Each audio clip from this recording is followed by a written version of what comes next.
Hey, I'm Jessie, and welcome to another That's My Story throwback video. Today, we'll be watching some clips from people who would definitely end up on the naughty list. First up, we're seeing how lying can spiral out of control and land innocent people in serious trouble. See you after the clip, and I'll share some of your comments. One weekend, I was going to a friend's birthday party in a different part of the city. As I was checking the map on my phone, I bumped into a man. He was big, with a bald head and a beard. He looked me up and down. I apologized and continued walking.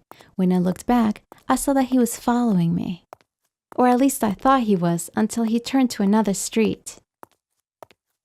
I guess he just needed to go in the same direction. As I was approaching my friend's house, I had an idea. What could possibly happen if I lied to my close friends once about a man I'll never see again? It would make this party unforgettable for me and my friends. Or so I thought. I started acting out the lie right then. I turned off my phone and threw it into a trash can with my bag. That way, I would get a new phone too. When I arrived at my friend's house, I could barely breathe and I was crying at the same time. As I walked in, everybody just gathered around me, forgetting about the party. I started telling my story with no shame. I was walking, looking at the map on my phone. Suddenly, a man just appeared in front of me. He told me to give him my phone and my bag. Before I could do anything, he grabbed my bag. As I was giving him my phone, he took hold of my wrist and asked me how old I was. I started crying like crazy. He started dragging me.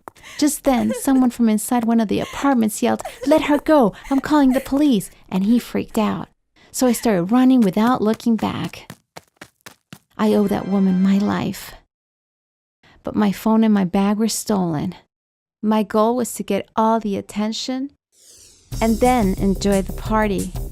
But then things took an unexpected turn. I didn't know that my friend's dad was a high-level policeman. What did you make of that story? Have you ever told a lie like that?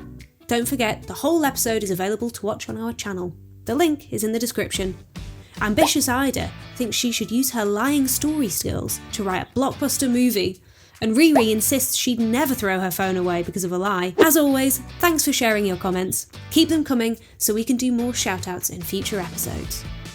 Next up, we have a story about someone who now sees her mum in a different light after finding out her shocking past. Let's watch. There was something else that I could do. Now I knew what my mother's maiden name was. I could try running her name through Google one more time. I typed my mom's maiden name into Google and hit the search button. The first result said, "Most Wanted Fugitives." I got excited and clicked on it. It was a police website. There were photos of many people. If you know or have seen any of these people, don't say anything to them or to anyone else for your own safety. Call the police right away, it said. Could my mom be a criminal wanted by the police? I didn't think so, but still I started scrolling down the page and looking around. As I was looking through the photos, I stopped. The woman in one photo looked so much like my mom, but she was very young. She had short red hair. My mom wears her hair long and keeps its natural color, brown. And most importantly, the woman in the photo had brown eyes. My mom's eyes are blue. I looked at the photo even more carefully. If this woman wasn't my mom, she had to be my mom's sister, because she looked exactly like my mom. I realized that I could click on the photo. When I did, I was taken to a page that showed what the person's crime was. She was wanted for theft. As I read the rest of the page, I screamed, "No way!" She was accused of stealing a lot of money from a charity. The charity that was mentioned here was the same one that my grandparents founded for kids with leukemia. This couldn't be a coincidence. I had an idea. My mom was at the grocery store. I went to the kitchen. The trash from the previous day was still there. I put on some gloves and started going through the trash bag. Yes, it was disgusting, but it would be totally worth it if I could find what I was looking for. And I did. Packaging from contact lenses. My mom's eyes were not blue, but brown. She used blue contact lenses to hide them. So, do you think she was right to snoop on her mum? What would you do if you found out that one of your parents was on the most wanted list? Curyu13 thinks it's great that her mum confessed all in the end. And Surblux admits that they Googled their dad too, so she isn't the only one. Our next story is about two sisters who went from living in a mansion to going broke, and how they both took the life change very differently. She tore open the wrapping paper. She was happy when she saw the Kia logo on the key. "Did you get me an SUV? Not the brand I was dreaming of, but thanks anyway," she said. Then she hurried outside. And we went after her. Dawn started bawling as soon as she saw the car, because my dad didn't get her an SUV, but the smallest model Kia had. I thought it was a really cute car, but my sister did not think so. She turned to my dad. "So this is what you think I deserve? What is this, a toy car?" she asked. My dad was really upset. "This was what I could afford. Drive this for now. We'll get you the car you want when we start doing better." But Dawn wasn't listening to him. Burning with rage, she started screaming at him. "Dad, today is my birthday.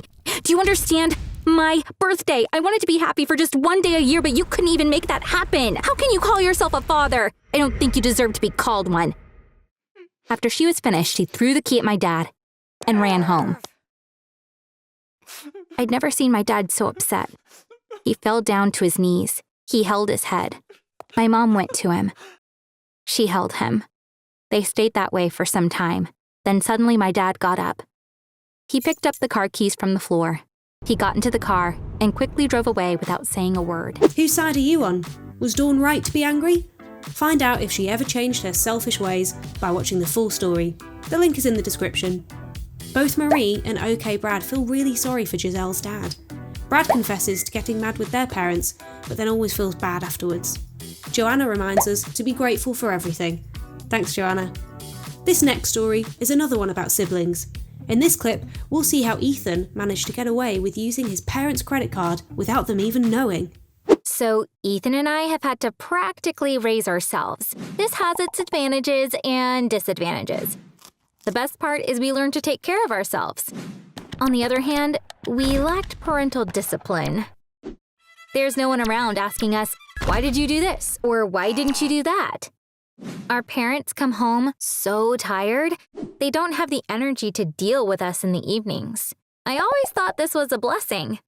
I think it's wonderful to grow up without any pressure from your family. But unfortunately, that wasn't the case for my brother. He took advantage of our parents' absence and spent tons of money on video games. He was doing it for months.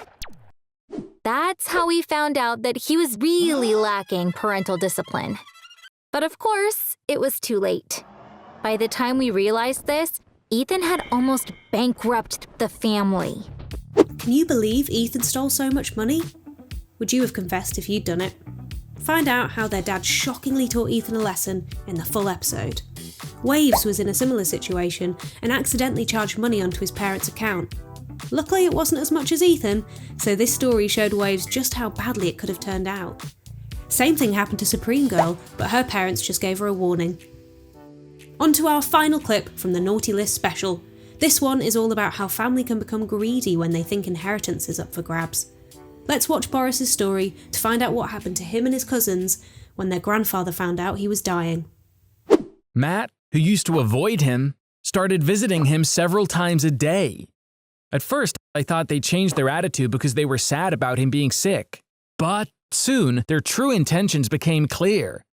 They wanted to get a piece of their grandfather's fortune. One evening, Ben called me. He said, "We need to talk."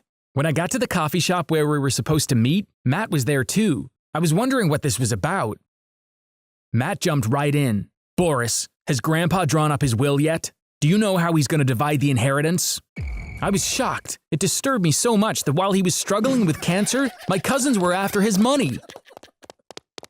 "I have no idea, and I don't care," I said. "In fact, I find it really odd that this is what you're thinking about right now. I don't think this is right," I went on. Ben said, "Of course you're not worried. You did everything you could to get along with Grandpa. And what about us? How are we going to get our money?" I didn't like the way he was talking. "What are you talking about? I loved Grandma and I love Grandpa. That's why I always had a good relationship with them."